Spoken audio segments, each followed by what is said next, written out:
As the court pleases, my lord, the state calls the next witness is Sergeant Kitumetse Poshia Mashele. The witness is going to testify in respect of a new exhibit which we have marked Exhibit DD7. Attached to Exhibit DD7 is an annexure, Exhibit DD7 in brackets A.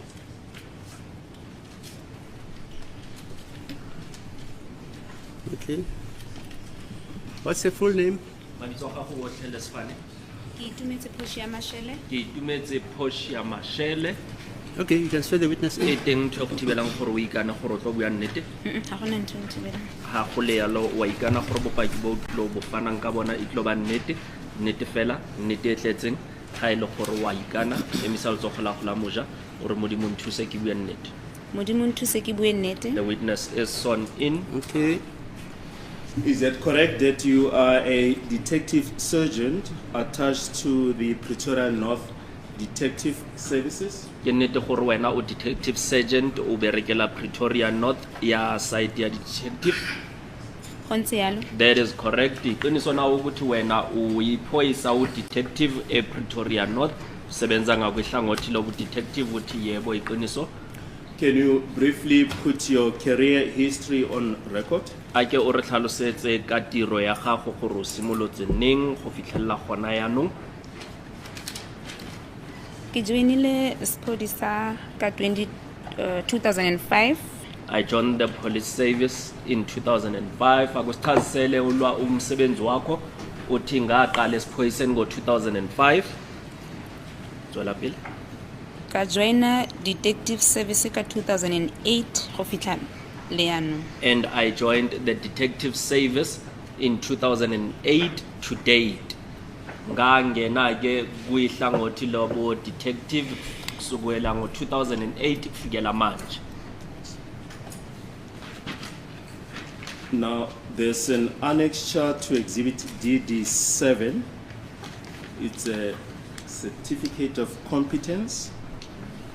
Can you tell the court about this training that you underwent? Go na le tokomane fa e leng gore ke certificate se se bontshang gore o itse tiro a go o re tlhalosetse gore wena o ile neng go go ilo rutiweng teng fo. Ke ile ka 2015 ka di 16 tsa November. I attended training in 2015 on the 16th of November. Akusazise kune ncwadi lana ekubonakala kuyi-certificate esomsebenzi owufundele uthi ngiye ukuyoqeqeshwa ngo-2015 ngenyanga kaNovember ngeyi-16. Yes. What did the training entail? Ba ile ba le ruta eng ne go na le eng mo dithutong tsa lona? Ne ba ile go ruta go tsaya di buccal sample from the suspect. The training entailed how to get buccal samples from the suspects whenever they are arrested. Manje lelo qeqesho oltholile lona lalikade lisebenza kanjani bebanifundisa ini? Uthi bebakade besifundisa ukuthatha ubufakazi uma noma ama DNA sizowathola kubasolwa uma beboshiwe. Yes. Can you just put the contents of the certificate on record? Ake o re balle certificate seo gore se kwetsweng.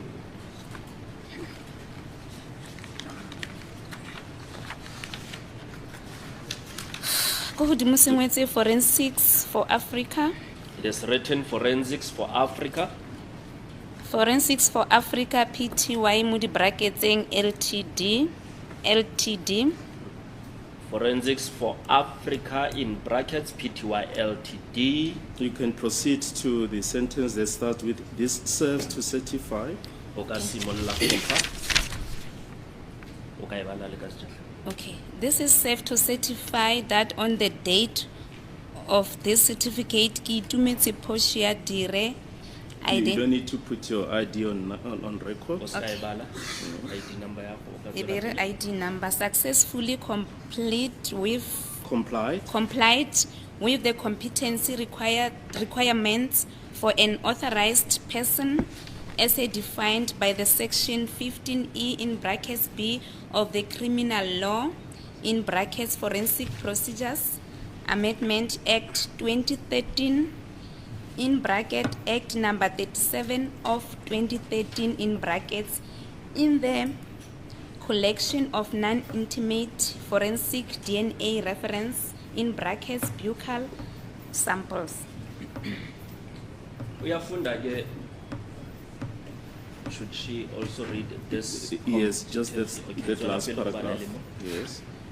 This competency workshop complies with the requirements of Regulation R 944 dated 11 November 2011 relevant to the National Health Act 2003 in bracket Act number 61 of 2003, conducted under the license of a health establishment, And the and date. then it is service provider o signile, date issued 2015-11-16. Manje uyafunda ke ukuthi lesi certificate ewasithola sasikade sibhalwe ukuthi yena uKitumetsi Portia Dire uqedile lolo qeqesho eyikuthi lihambiselana nezobulungiswa futhi nokuphenya izinto uma ingabe kuyadingakala, futhi ke yena uyakwazi nokuthi angahle athathe lama DNA lawa awaphakathi emlomo. Logo wakuqeda ubekade eqeqeshwa kusukela nge-11 le course lena iye yaqalwa kusukela nge-11 zika November 2011 njengoba kuye kwaba nomthetho sisekelo wawukade ubekiwe lapho ngo-2003, futhi ke yena uye lapho nge-16 zika November 2015. Well, the certificate refers to the name Dire and you are Mashele. Can you just explain? A ke re tlhalosetse certificate se se bua ka Dire, wena o Mashele. A ke re tlhalosetse gore go tlea. Ka nako e ne ke attenda workshop ka teng ne ke santse ne ke le Dire ka 2015. When I attended the workshop, my lord, I was still Dire in 2015. Le certificate sibhalwe Dire. Ake usichazisele ukuthi kuza kanjani ngoba wena uMashele. Uthi ngalesikhathi ngiya kuleli uqeqesho ngangikade ngisase uDire ngo-2015. Yes. Morago ka, I think it was 2019 ka change sefane se ke se berekisang nou sa Mashele ke sa lenyalo. And in 2019, I changed to the 5th of June 2020 at about 22:45, quarter to 11 in the evening. Were you on duty?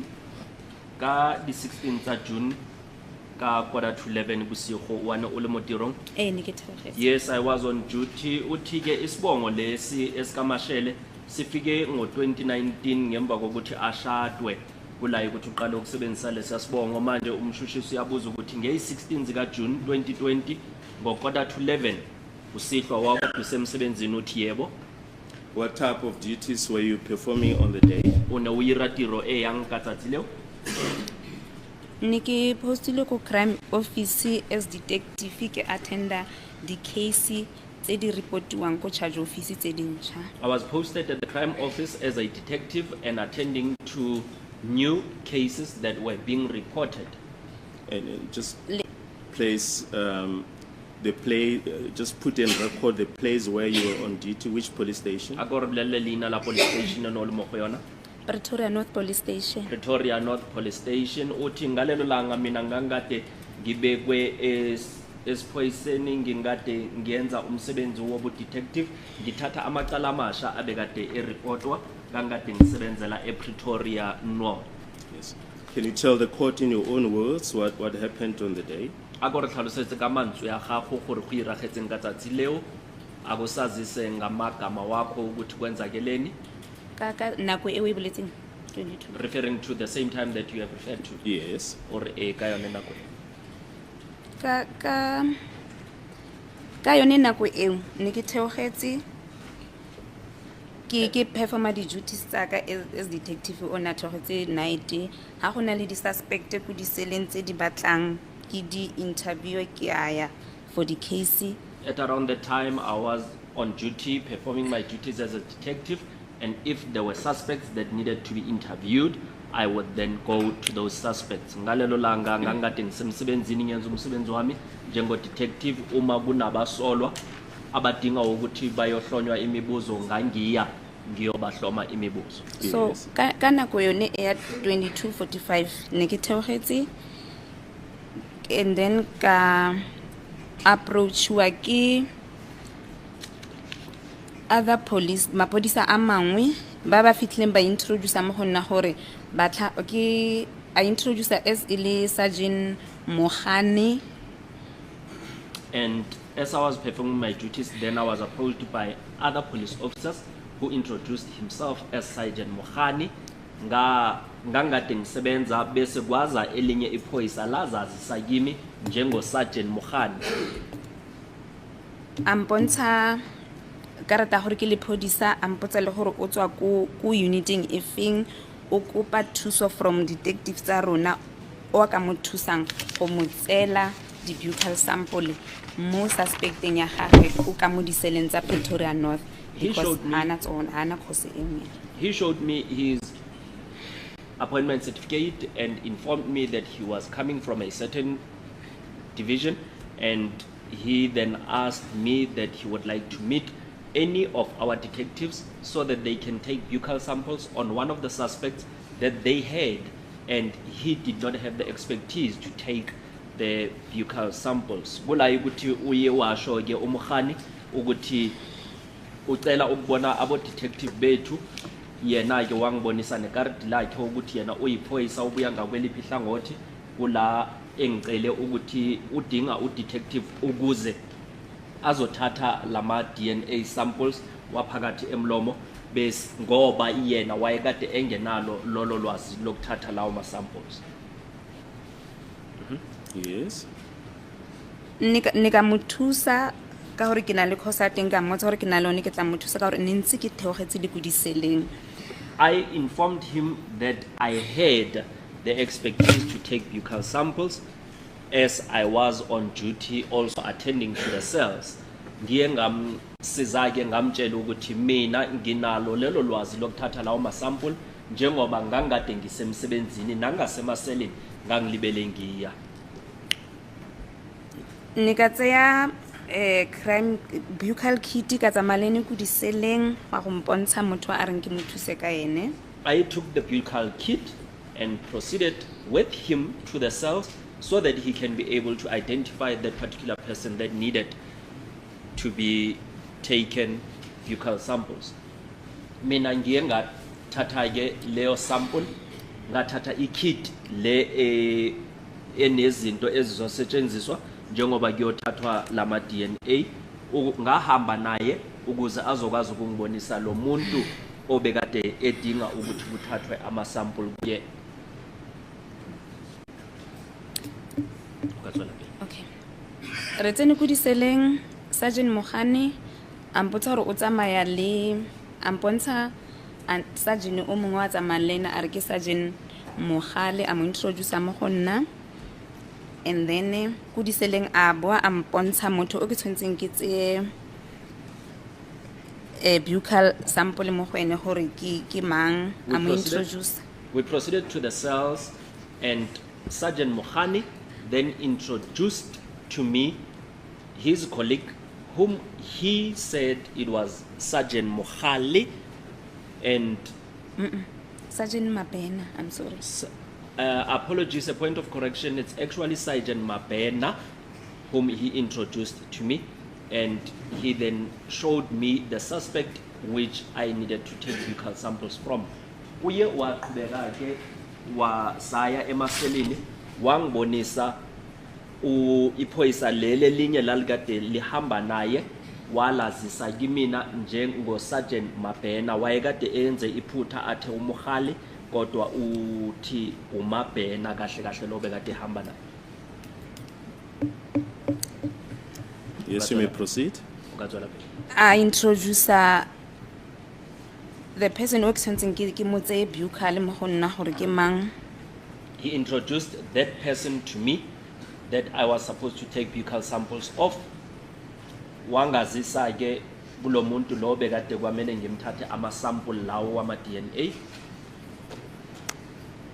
Tswela pele. Ka tswelela ka go mo thusa, and then ke be ke introduce ko the person o ke tlileng go tsaya di buccal mo go ene gore ke nna mang, ke tlile go thusa Sergeant Mogane go mo tseela di buccal sample. I proceeded to assist him and I introduced myself to that suspect on who am I, and I will be taking buccal samples of that suspect. Ngaqhubeka ke ngazazisa kuye lo muntu obekade Sergeant Mogane engazise kuye, ngamazisa naye futhi ukuthi ngizothatha lama sample lawa njengoba ikuthi Sergeant Mogane uyawadinga.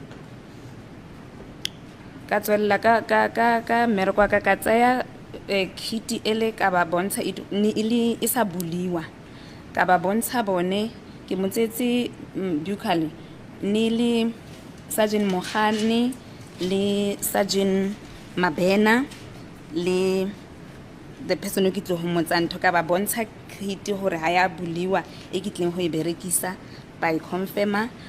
Then I took the kit and showed everyone that was in there. It was Sergeant Mogane, Sergeant Mabena, the suspect, and myself, and I showed them that the kit was sealed and they saw it. And who was the suspect? Inele mang mmelaelwa o. Ne ba mphile lebitso la gore ke Mr. Ntanzi. I was given the name Mr. Ntanzi. Ubani lo msolwa obekade elapho uthi nginikwe igama lokuthi umnumzana uNtanzi. Yes. Ha ke fetsa go ba bontsha ntho ka tswelela ka before ke bula ka kopa the person only ke mo tsaya ntho gore a wang alawa go tseya sample mo gone ka mo explainela gore sample e ke tleng go e tsaya mo ene ke re tlo go berekisa mathe a gage. And before opening the kit, I had informed the person that I was supposed to take the buccal samples from that what is the procedure that we are going to use, and does he allow me to take the buccal samples. And I had informed him that the process would be that we will be using his saliva. You say the person is Ntanzi, Mr. just to him. Okay, thank you. Motho o Mr. Ntanzi, umthabise yes. kaNtanzi. Ngacebisa ke umuntu lo bengikade ngizomthatha ama sample, ngamazisa ukuthi lama sample lawe sizothatha amathe wakhe yiwona akuthi azosetshenziswa naye. Ngambuza ukuthi uyangivumela na ukuthi ngingaqhubeka ngalo msebenzi. Yes. Mr. Ntanzi o nantumela go tseya, then ka bula kit mo pele ga bone. Mr. Ntanzi agreed that I can proceed in taking those samples, and I opened that kit in front of them. Umnumzana Ntanzi ke wangivumela ukuthi yebo kulungile ungawathatha lawo ma sample. Ngavula ke ikit leyana phambi kwakhe. Yes. Tswela pele. A ke fetsa go bula kit ne ke berekela mo tafoleng. After mo opening the diseleng. kit, I was using a table in the cells. Uthi ke ithe makaqeda ukuvula ikit leyo ke wayekade esebenzisa itafule elaphayana emaseleni. Tafola teng inili clean, because before o tsa o tshentse o make sure gore e clean. Ke butse kit ka ntsha mo gare ga kit ya teng mo pele ga bone, ka ntsha di glove, ina le di glove ka mo gare, ka di rwala, ka ntsha mask, ka covera nko ya ka le molomo. Mo gare ga kit ya teng go na le paper sheet e ke tshwantseng ke berekele mo godimo ga yone, ka e ntsha ka e yala mo tafoleng, ka tseya from the kit a swap collector, ka e baya mo godimo ga pampiri eng, ka beya le from go tswa ka mo kitting eng, ka beya le a small ke plastic nyana e nyane, a sort of envelope e nyane ka e beya mong dilo tsotlhe tse ke tlileng go di berekisa. And I then made sure that the surface was clean, which was the table, because you need to make sure that the surface is clean.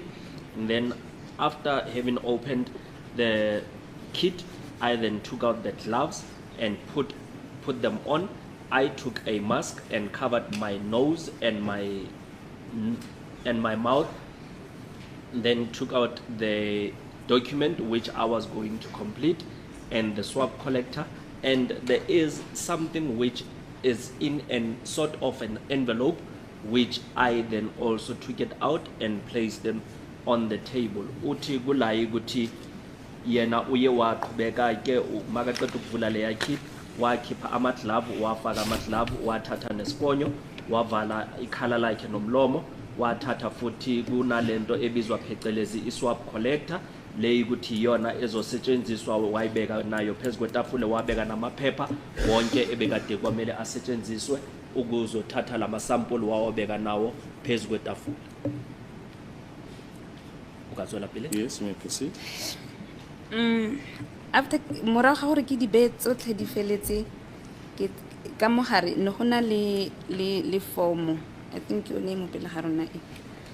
After having placed everything inside, there was a form, and I believe this is the form that is in front of us, my lord. Yes, is that exhibit triple D7? Ke bona bopaki ba triple D7. Eh. That is correct. Uthi ke ngiye kwakade kune form phakathi lapho eyikuthi ngiyathemba ukuthi yona le ephambi kwethu. Mshushi siyabuza ukuthi ibona lobo bufakazi buka triple D7 uthi yebo. Yes. Ukazwela pele? Ka tseya swab collector e e tswang ka mogare ga ntho. I then took the swab collector which came out of that kit. Gathatha le swab collector ephume phakathi kuleya kit. Ukazwela pele? Ka kopa Mr. Mutanzi gore a bule molomo ke kgone go tsaya mathe a gagwe. I asked Mr. Ntanzi to open his mouth so that I would be able to take his buccal samples. Ngacela ke umnumzana uNtanzi ngemva kokuthi ngithathe leya swab collector ngamcela ukuthi avule umlomo ukuze ngizokwazi ukuthi ngithathe lama sample engiwadingayo. Ka itsenya mo ganong la gagwe ka e rolla from both side, the left and the right, ke rolla to go tsaya go kgona go tsaya mathe a gagwe. I had placed the swab collector inside his mouth and rolled it on both sides so that I would be able to take the buccal samples. Uthi ke ngiye ngamcela ke umnumzana uNtanzi ukuthi avule umlomo, mangiqeda ngafaka leya sample emlomo kuyena ngayihambisa amahlangothi womabini ukuze ngize ngikwazi ukuthatha lama sample ebengikade ngiwadinga. You roll it on both sides of? Mo teng ga molomo ke e rolla ka mo side nye ke boe ke e rolle yana. Inside the mouth, my lord, on both sides, and the witness showing left and the right sides of the mouth. Yes. Manje ke mawuthi wayisebenzisa amahlangothi womabini uye wayenza njani uthi kwakade kungaphakathi emlomo kulayi ukuthi ngangikade ngihambisa amahlangothi womabini. Yes. Ukazwela pele? Morago ha ke fetsa ka e tswalela. And after that I sealed it. Ka itsenya mo envelope nya teng e nyane ka mohare mo pele ga bone ba ntebeletse ka e sila ka ba bontsha gore ke isitse. After having placed it in an envelope which I took from the kit and sealed that envelope and showed them that I have sealed it. Ngemva kwalokho ngayithatha ke ngayifaka kule envelope ebekade ilapho ngayivala ngababonisa ukuthi ngivalile. A ke fetsa go isila ke e tswalla ka ne gona le a seal number e ke e tswallang ka yone ka e tswalla. And after sealing it, and then there was a seal number which I had placed there to seal it. Uthi ngemva kokuthi sengiyivalile kunale nombolo ebizwa phecelezi i-seal number eyikuthi iyaye ibekwe khona lapho ukubonisa ukuthi ngempela uyivalile. After ke fetsa go isila ka tsaya a forensic bag e tswang ka mogare ga kit eo ne ke beile mo pampiring e ne ke berekela mo godimo ga yone. After sealing it, I then took a forensic bag which came out of that kit, and I had placed that forensic bag on the paper which I was working on. Ngemva kwalokho kwakade kune sikhwama esobufakazi esibizwa phecelezi i-forensic bag engiye ngayithatha ebekade ngiyibeke phezu kwaleli phepha bengikade ngisebenzela kulona. Ka itsentsha ka mogare ga forensic bag e leng gore le one e na le number ya teng, forensic bag number. And I had placed it inside that forensic bag which had its own unique forensic bag number. Uthi ke ngayithatha ngayifaka kuleyo sikhwama leso i-forensic bag eyikuthi naso sasikade sinenombolo yaso ehlukile. Before ki seal forensic bag, ki completely this form e tswileng ka mogare ga kit ela. Before sealing the forensic bag, my lord, I had completed the form that is in front of the witness, which came out of the kit. Yes, can you place the contents of exhibit triple B in brackets 7 on record? Ake o re balle yona form e leng mo peleng ga. Form e le mo peleng ga ka e betche e ku hodimo e ring 19 DBAN 1076 TF ki number e tsamaisanang le seal number e ya go tswalelang the swap collector. The badge that is written on the top left of the form, it's 19 DBAN 1076 TF. It's the number which is going to be used to close that seal bag which came from the kit. Uthi ke ngemva kwalokho mina ngiye ngathatha ke iforum leli eliphambi kwami ngaligcwalisa ke ukuze ukubonakalisa ukuthi lihambiselana nako lokhu bengikade ngikwenza. Inombolo le engisanda kuyifunda inombolo ukuthi iyasetshenziswa ukuyovala lesiya sikhwama sobufakazi. Ha ke tla mo go engwe mo go ngwadilweng collection demographics. Okay, bala yoyo. Okay. Ke ngwadile location e batla location e ko o tselang di swap ko teng, so ka ngwala address ya rona ya go stationing 325 Penfull Street, Pretoria North. It then needs, this form needs a location which I had completed the location where we were taking these samples, and it is 325 Penfull Street, Pretoria North, which was the police station that I was at. E be ke ngwala date le nako e ke tsereng buccal from Mr. Mtanzi. Then I wrote the date and time of which I had taken the buccal samples from Mr. Ntanzi. Kudingeka lana indawo la lama sample athathekwe khona, mina ngiye ngabhala ke njengoba ngangikade sise police station yase Pretoria North, ngabhala ke u325 Penfull Street. Kudinga futhi nesikhathi nelanga ukuthi zithathwe ngazo, ngabhala isikhathi nelanga khona lapho. Moirin station le reference for Date, just put the date and time on record. Just put everything on record. Okay, Just so- read it as it is. O ka e bala ka mokgo e leng ka teng. okay. Date and time ke 2020 06 16, time ke 22 45. The date and time, on the date it was the in 2020 06 16, and the time was 22:45. Isikhathi ilanga nesikhathi ilanga kwakade kuyi 16 zika June 2020.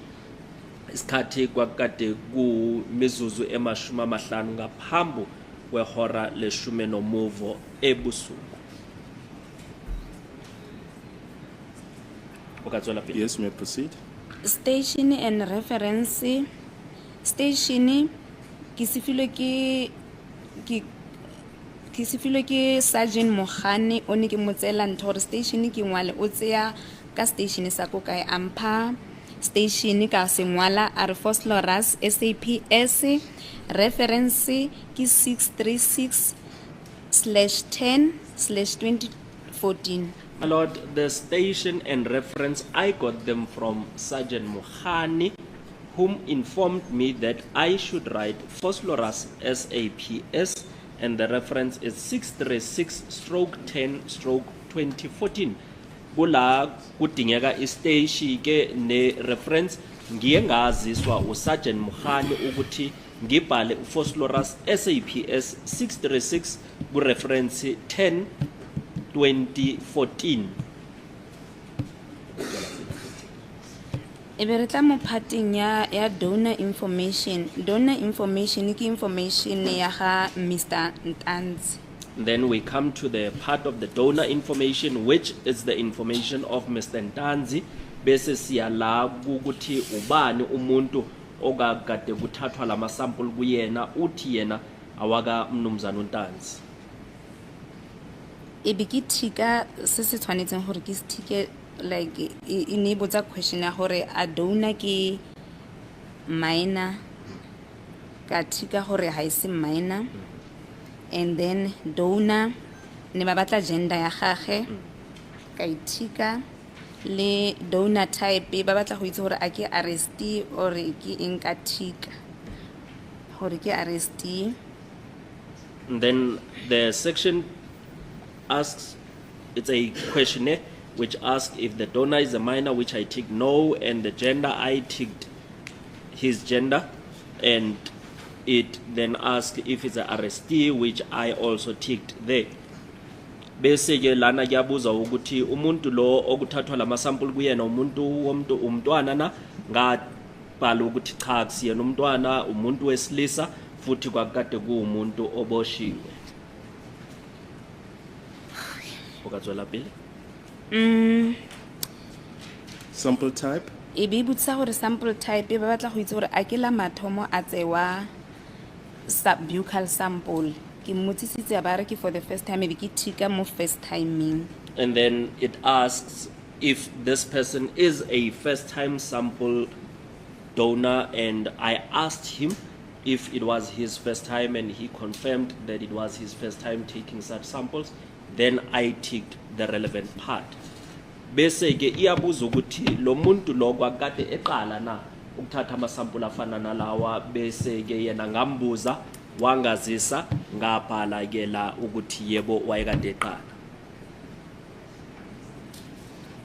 Ebe e tla mo contractor gore ke company e feng ke ebe ke kwala gore ke South African Police Service SAPS.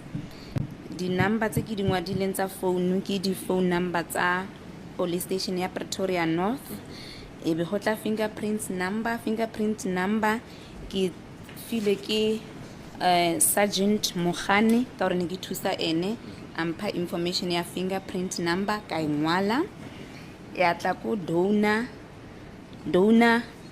o mutsa se name ke mutsa se name ampotsa gore ke Ntanzi ka ingwala ka kopa ID number ya gago ampha yone ke eng engwetse mo eng. Yeah, just put it on record. Okay, bala.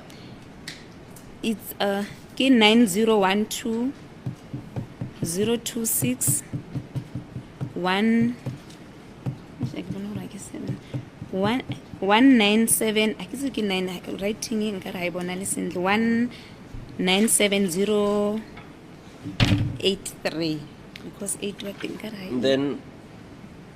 Then my lord did ask for the contract company, which it was SAPS, and the contact numbers. I had written our contact numbers at the office, and the fingerprints number was given by Sergeant Mohani, and then the donor. I asked the donor's surname for his surname, and he gave me, and the ID number was 90120261. I'm not certain if this number is 97083. Uthi ke ngiye kuye kwafuneka ke ukuthi kwakade lama sample ethathelwa ini futhi wayekade ethathwa phi ngabhala ke ukuthathathwe esiphoyiseni ngabhala inombolo yethu yocingo, inombolo ye fingerprint ngayinikwa uSergeant Mohani. Ngacela ke umnumzana Ntanzi isibongo sakhe wangitshela, ngamcela iID number yakhe wanginika yona njengoba ilo monombolo abengisanda kwafunda u90120261 uthi akaboni kahle ukuthi u97083 Yes. okazwa lapha. And then ampha di-initials tsa gago ke BS ka dingwala. He gave me his initials and I wrote them as BS. Wanginika ke nama initials wakhe ngabhala ke uBS. Tswela pele. Ka kopa go mo tsaya thumbprint ka itsia ka monona gago ra attacha mole ang attachetsa le signature after morago ko authorized person ka tlatsa as authorized person ka signa and then ko tlase ga ba le witness ka sotlhe se ke se rileng e be e nna Sergeant personal number ya hae ya Sergeant o nang witnesses it's 7. Yeah, just the name of the. Okay, Already Sergeant Mabena. Then after having completed that, I then asked for the thumb of the suspect and he gave me his thumb and I took the thumbprint and then I wrote myself as the authorized person and then I signed and then there was a witness who had also signed as a witness, which was Sergeant Mabena. Yeah, just for the sake of the record, just place the authorized person's details. O ka bala wena gore mo motho o ne a tlatsa foo ke mang? Ke Sergeant surname Mashele, initially KP, personal number 7. Sorry, you don't need to Or put your Skybala personal number. Okay. The authorized person was Sergeant Mashele and my initials being KP. Uthi ke akusazise lo muntu lo bekagcwalisa leli form uthi kwakade kuyimina uSergeant Mashele ama initials ku KP. Can you just put the PA number on record? Ake o re bolelle nomoro ya PA ya pampiri e. Ha ke fetsa go tlatsa form e ka tseya forensic bag ka tsentsha copy e nngwe ka mogare ga forensic bag. After completing this form, I then took a forensic bag and placed one of the forms inside the forensic bag. Ka isila in front of Mr. Mtanzi le Sergeant Mabena le Sergeant Mogane.